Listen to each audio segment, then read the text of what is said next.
जनाब वाला, उसके बाद मेरे बहुत से कुलीग्स ने बलूचिस्तान की जो है very rightly, very justifiably situation discuss की है।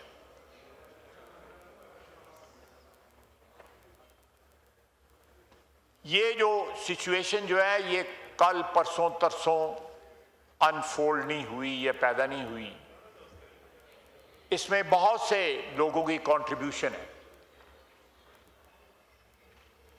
मैं किसी का नाम नहीं लूंगा, बात पार्टीजन हो जाएगी, लेकिन ये सबकी रिस्पॉन्सिबिलिटी है। अगर बलूचिस्तान में आज रास्ते महफूज नहीं है और दहशतगर्द जो हैं वो हाईवेज और सड़कों को जो है उन्होंने अनसेफ बनाया हुआ है ट्रैवल के लिए, और दहशतगर्दी के वहां पे वाकयात होते हैं, तो मैं समझता हूं कि ये एक कलेक्टिव रिस्पॉन्सिबिलिटी फिर इसी हाउस की है, इसी ऐवान की है।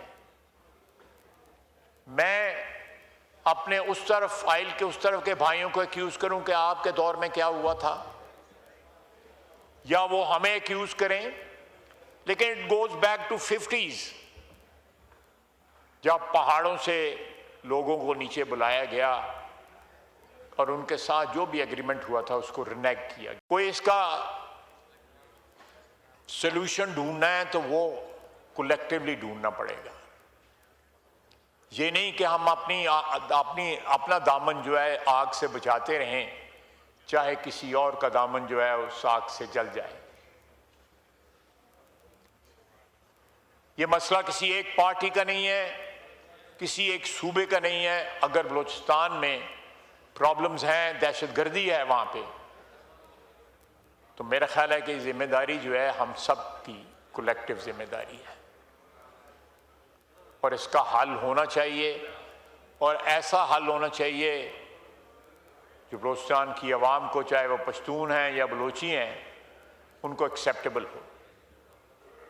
मैं यहाँ पे ये भी अर्ज करना चाहूँगा कि ईरान के साथ जो हमारे एक तारीखी ताल्लुकात हैं उनमें एक नहायत ही खुशगवार जो है डेवलपमेंट्स हुई हैं पिछले चंद महीनों में या एक साल में, एक दो साल में। जो हमारे ताल्लुकात में जो बेहतरी आई है, उन पे सैंक्शन जो है रिलैक्स हो रही हैं, उनकी तेल और गैस की जो है एक्सपोर्ट्स पे जो है पाबंदियाँ जो है हटाई जाएंगी, तो मेरा ख्याल है Pakistan can benefit from this change immensely, और सबसे बड़ा बेनिफिशरी उसका बलूचिस्तान होगा। तो let's see how can we proceed in this direction so that we can maximize our dividends.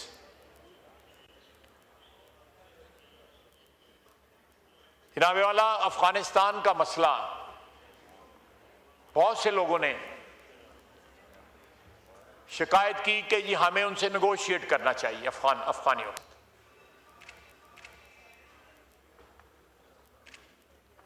और शायद हमारी जो अप्रोच है वो इम्पर्सनल है और हम उनसे डायरेक्टली अप्रोच नहीं कर रहे।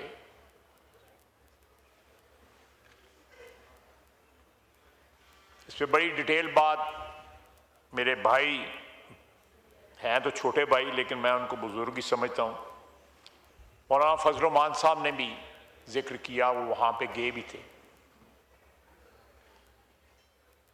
और ये अफगानिस्तान का मसला जो है डायरेक्टली पाकिस्तान में दहशतगर्दी, चाहे वो बलूचिस्तान में हो रही है या केपी में हो रही है, दोनों का मसला जो है वो अफगानिस्तान से मंबा जो है, ओरिजिन जो है उस दहशतगर्दी का, वो अफगानिस्तान में।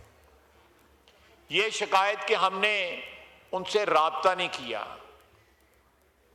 जनाब वाले 2 दफा तो मैं खुद गया हूं काबुल, दोनों दफा अच्छी खासी सीनियर जो है डेलीगेशन के मेंबर्स थे और पूरी लीडरशिप के साथ मुज़ाकरात हुए। मेरे साथ DGISI थे उस वक़्त के, 3 साल पुरानी बात है। वो हर बात मानते थे, लेकिन इस बात पे इसरार करते थे कि हम इन राइटिंग आपको कुछ नहीं दे सकते। हमसे 10 अरब रुपया हम देने को तैयार थे, लेकिन साथ जमानत चाहते थे कि ये लोग अगर कहीं पे सेटल भी किए जाते हैं दूर दराज के इलाके में, हम अफगानिस्तान में, ये वापस दोबारा 10 अरब रुपया खा पी के जो है अब दोबारा हमारी सराहत के आके बैठ जाए। उसके बाद मैं काबुल के अलावा तुर्की और कतर में भी उनको मिला। पूरी रात पूरा दिन जो है नेगोशिएशंस होती रही, उसमें शामिल थे तुर्की की delegation, very high power delegation, Qatar के हाई पावर्ड जो वहां पे डिग्निटरीज हैं वो उसमें शामिल थे, लेकिन वो नतीजा खेज ना साबित हुई। मिनिस्टर ऑफ डिफेंस जो हैं मुल्ला उमर के जो फर्जंद हैं वो उस डेलीगेशन को लीड कर रहे थे, वो नतीजा खेज साबित ना हुई। वो हम हर चीज जो है उनकी तसल्ली के मुताबिक करने को तैयार हैं, लेकिन उसके इव्ज में हम एक गारंटी चाहते हैं, जमानत चाहते हैं कि हम जो करेंगे उसके बाद जो है ये उनकी सरजमीन जो है हमारे खिलाफ इस्तेमाल नहीं होगी। हमें सिर्फ ये चाहिए। जनाब चेयरमैन, हमने 40-50 साल उनकी मेहमानदारी की है। हमारी सरजमीन दुनिया में तमाम जगह अमन हो चुका है। अब तो अल्लाह के फजल से, हमारी कोशिशों से, हमारे भाइयों की कोशिशों से गल्फ में भी अमन हो रहा है, लेकिन हमारी सरजमीन में आज भी अमन नहीं है। 4317 हमारे जवान शहीद हुए हैं इस दहशतगर्दी की जंग में 2022 से लेके आज तक।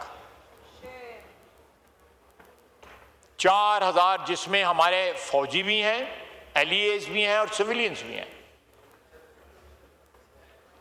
बहुत बड़ी कुर्बानी है। और ये कुर्बानी ये किन के हाथों शहीद हो रहे हैं? वो लोग जो 45 साल हमारे मेहमान रहे।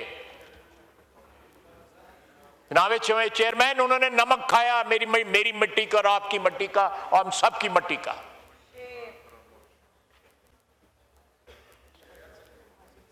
ये गले काटते हैं मस्जिदों में, इमाम बारगाहों में। हमें कहा जाता है कि इनसे बात करें। हमने बात करने की कोशिश की है, 1 दफा नहीं, 2 दफा नहीं, 3 दफा नहीं। मैं गया, फॉरेन मिनिस्टर गए, हाई लेवल इंटेलिजेंस ऑफिसर्स गए, हमारी फौज की क़यादत गई, लेकिन किसी बात की जमानत नहीं है। कोई जमानत तो दे इनकी। मैं नहीं ये कहता कि ये सारा, इसमें हमारी पॉलिसी जो थी 80 की और उसके बाद जो है इस सेंचुरी के जो पहला दहाई थी या दूसरी दहाई थी, जिसमें हमने अमेरिका की प्रॉक्सी बन के सोचा कि हमें कुछ बहुत ज़रा हमारी लॉटरी निकल आएगी, हम अमेरिका की प्रॉक्सी बने हुए 80 की दहाई में। Pakistan became a battleground. And who won that war? जो लोग यहां पे आए थे, हमें इस्तेमाल किया गया, उसके बाद वो सारे खैर खैरियत से अपने घरों के चले गए। मलबा यहां छोड़ गए, असला यहां छोड़ गए,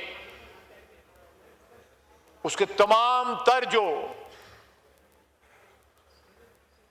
मनफी असरात थे वो उसका पता नहीं कब तक हम उसको भुगतते रहेंगे। तो इसलिए गुफ्तो शनीद जो है, अगर कोई भी जो मेरे साथी जिन्होंने यहां पे निशानदेही की है, अगर वो भी जमानत ले लें, वो भी जिरगा बना के वहां पे चले जाएं, तो हम तैयार हैं, लेकिन बगैर नतीजे के ना आए फिर।